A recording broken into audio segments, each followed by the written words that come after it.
एक पत्नी हमारे पास आ जाए सवेरे सवेरे, अब वो पत्नी यहां बैठी भी हो सकती हैं। वो पत्नी आई हमारे पास सवेरे सवेरे, बोली गुरुजी हमारा मन भगवान में लग गया है। ये तो बहुत अच्छी बात है, लेकिन हमारे पति जो हैं अभी तक उनका मन भगवान में नहीं लगा, और वो हमारे पास आते हैं और हमारे पास आकर के वो प्रेम का इजहार करते हैं। हमें तो अब सारे विषय वासनाओं से मन हट चुका है, मन भगवान में लग चुका है, लेकिन हमारे पति देवता का मन अभी तक भगवान में नहीं लगा। हम तो ब्रह्मचारी बन के अब रहना चाहती हैं, पर हमारे पति अभी ब्रह्मचारी नहीं बन पाए। क्या करें? हमें बहुत मन से असंतुष्टि होती है जब हमारे पति हमारे पास काम भाव लेकर आते हैं। हमारा मन बेचैन हो जाता है कि हमारे हृदय में जो कृष्ण हैं पता नहीं वो निकलकर बाहर ना चले जाएं। ऐसा उस बहन ने मेरे से सवाल किया कि जब पति काम भाव से अपनी पत्नी के पास आता है तो पत्नी को अच्छा नहीं लगता, क्योंकि पत्नी के अंदर भगवत भक्ति जाग गई है, प्रेम जाग गया है। ये सवाल आप में से बहुत लोगों का भी हो सकता है, बहुत पुरुषों का भी हो सकता है, बहुत स्त्रियों का भी हो सकता है, पर चूंकि सवाल बड़ा अटपटा है तो लोगों को पूछने में भी संकोच होता है, इसलिए हम आपको इसका समाधान देते हैं। मैंने उनको ये बात समझाई, बता दिया उनको। शायद यहाँ बैठी हो तो वो चूंकि ऐसे प्रश्न सवाल माइक में तो वो कर नहीं सकती थी, पर सवाल तो सवाल है, तो हमने उत्तर सोचा कि चलो इस बहाने आपको उत्तर दे दें। प्रश्न समझ में आ गया? अब उत्तर सुनो। हमने उनसे बोला कि आपके पति, आप तो भक्ति में रम गई हो, बहुत अच्छी हो आप, कि आपके हृदय में कृष्ण विराज गए हैं, भक्ति विराज गई है, आपका दिन रात भगवत चिंतन में ही मन लग रहा, बहुत अच्छी बात है। लेकिन जो आपके पति हैं अभी उनका मन विषयों में है, और यदि आपने भी इनकार कर दिया कि आप हमारे पास मत आओ, तो आपके पति फिर पराई स्त्री के गामी हो जाएंगे, वो दूसरी स्त्रियों के पास जाने स्टार्ट कर देंगे, वैश्याओं का गमन करने लग जाएंगे, वैश्यागामी हो सकता है इसलिए तुम्हारा पति। इसलिए तुम्हारे अंदर तो कोई वासना है नहीं, लेकिन पति के अंदर यदि है तो पति पत्नी के पास ही तो जाएगा। यदि तुमने भी उसे हटा दिया अपने पास से तो वो वैश्यागामी, उसका चरित्र बिगड़ जाएगा। इसलिए तुम्हारा धर्म है। मीराबाई के साथ भी यही था, बिल्कुल सेम।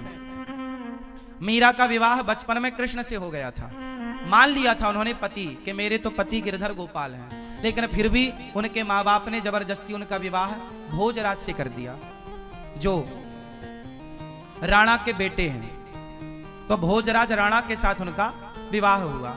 जब उनकी पहली रात आई मिलन की, मीराबाई को बिठाया गया एक कमरे में, सिर्फ दीपक का प्रकाश था, और जो कि रिवाज है घूंघट डाल के मीराबाई को बिठाया गया।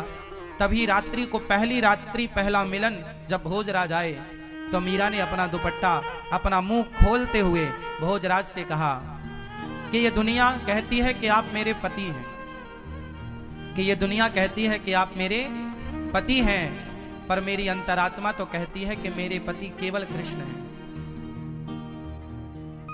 लेकिन मेरे मन पर, मेरे प्राणों पर तो कृष्ण का अधिकार है, लेकिन आप व्यवहार जगत में मेरे पति बने हैं।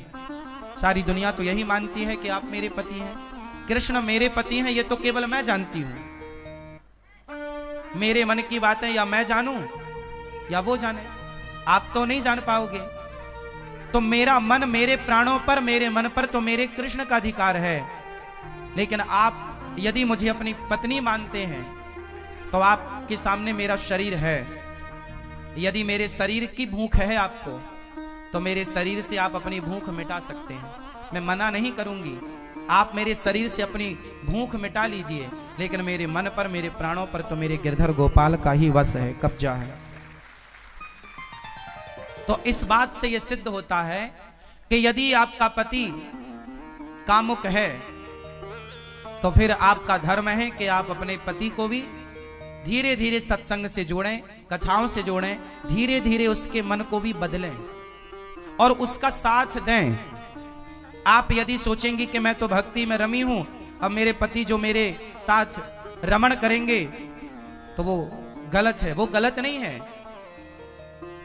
आपका धर्म है कि आप अपने पति को खुश रखें, प्रसन्न रखें। धीरे धीरे उसे भी सत्संग से जोड़कर देखो, मन बदला जा सकता है, मन बदला जा सकता है। कैसे? सत्संग से। यदि स्त्री भक्ति करने लग गई और पति को छोड़कर चली गई तो तुम्हारा कल्याण होगा। तुम्हारा धर्म क्या है कि यदि तुम्हारे हृदय की शुद्धि हो गई है तो तुम अपने परिवार के सभी सदस्यों की, अपने पति की, अपने बच्चों की भी शुद्धि करो हृदय की, अपने भक्ति के प्रभाव से, अपने जप, अपने तप के प्रभाव से।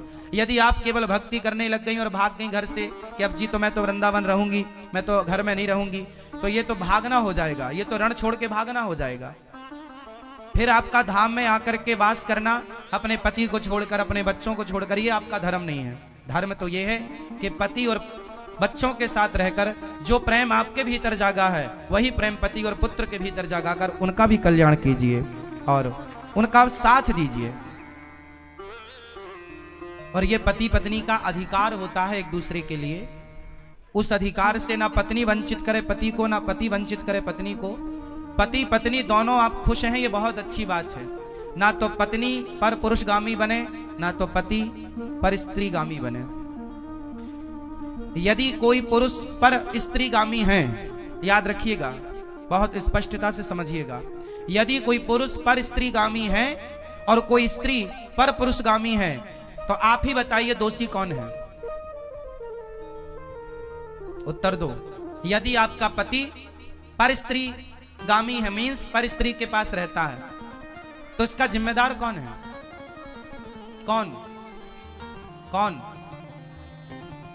यदि पति पर पुरुषगामी है, पर स्त्रीगामी है, तो जिम्मेदार कौन है?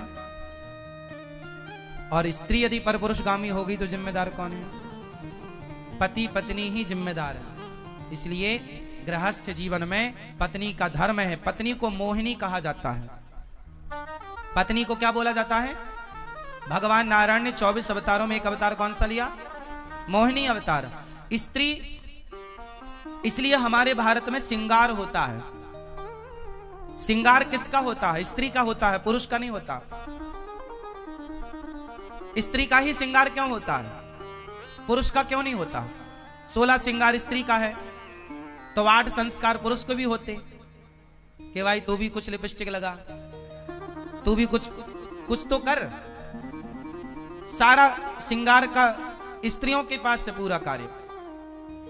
पायल भी वही पहने, चूड़ी भी वही पहने, मंगलसूत्र भी वही पहने, बिछिया भी वही पहने, बिंदिया भी वही पहने, मांग भी वही भरे, काजल भी वही लगाएं।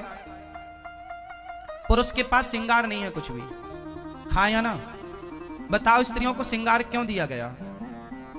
ताकि स्त्रियां उस श्रृंगार से सुंदर दिखें और उस सुंदरता से वो केवल अपने पति को रिझाएं, सिर्फ अपने पति को रिझाएं। मोहिनी है ना, पति को इतना मोहित करो अपने पति को कि आपका पति पर स्त्रीगामी ना बनने पावे।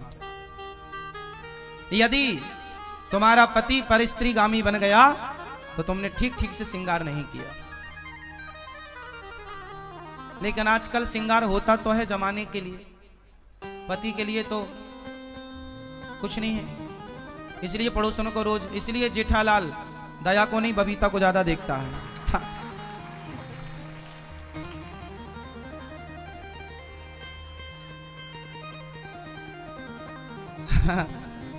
सही है ना?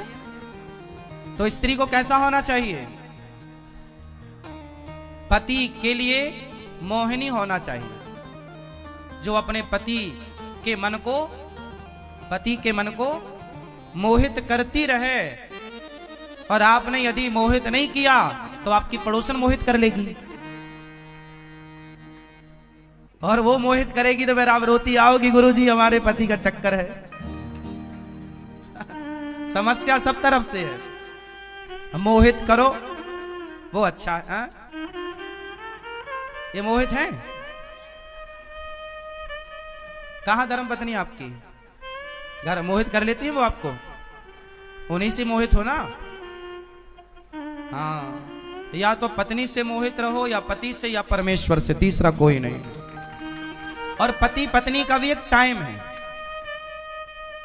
पति और पत्नी भी साथ में तब तक आप रमण करो जब तक कि आपके बच्चे अभी छोटे हैं।